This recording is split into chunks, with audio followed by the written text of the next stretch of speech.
ano pa po yung pinagkakaabalahan niyo po sa buhay? Bali po, ano po, pag may mga okasyon katulad po ng yan, magde-December po, nagagawa po ako ng mga cakes. Pastries, pies, gano'n. Ah, cakes! Yes po. So, kayo po ba gumawa ng cake kanina? Charot lang. Ano? May dala po ba kayong pasample na cake Wala yan? po eh, Raya. Ay, sayang. Alam mo ba yung mga nagdinegosyo dito, nagdadala kasi papakyawin ni Kuya Eric? Oh, magbalik sa Eric. Ano? Oo, okay lang. O, sige. Sige, basta magdala ka rito. Ngayon, Oo, sir, tatanungin kita, magbalik. dahil ito ay mukhang perya. Tungkol sa perya, ang mga istorya ng buhay nila. Tama. Ano ang, kumbaga, istorya mo sa perya? Anong experience? Hindi ko po malilimutan doon yung sa horror train.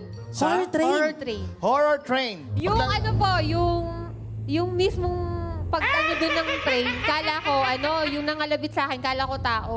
Oh. Yung pala talagang meron doon. Wait!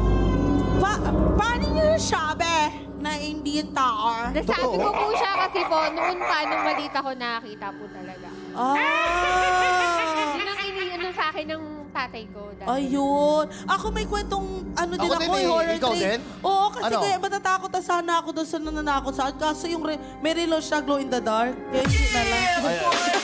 Hindi niya Ako naman, may natanggal. pinagkakaon. Kumbaga, sa akin din sa horror train, ganun din, may nakalabit sa akin. Oh. Pagharap ko, takot na takot ako talaga. Oh. Yung pinagkakautangan ko. Sabi niya, Yung may pambayad. kusino ni Mama akin na magbabayad. Sabi niya, may pambayad ka rito sa entrance. Tapos wala kang pambayad sa akin. Okay, Catherine, ready ka na pa magmukha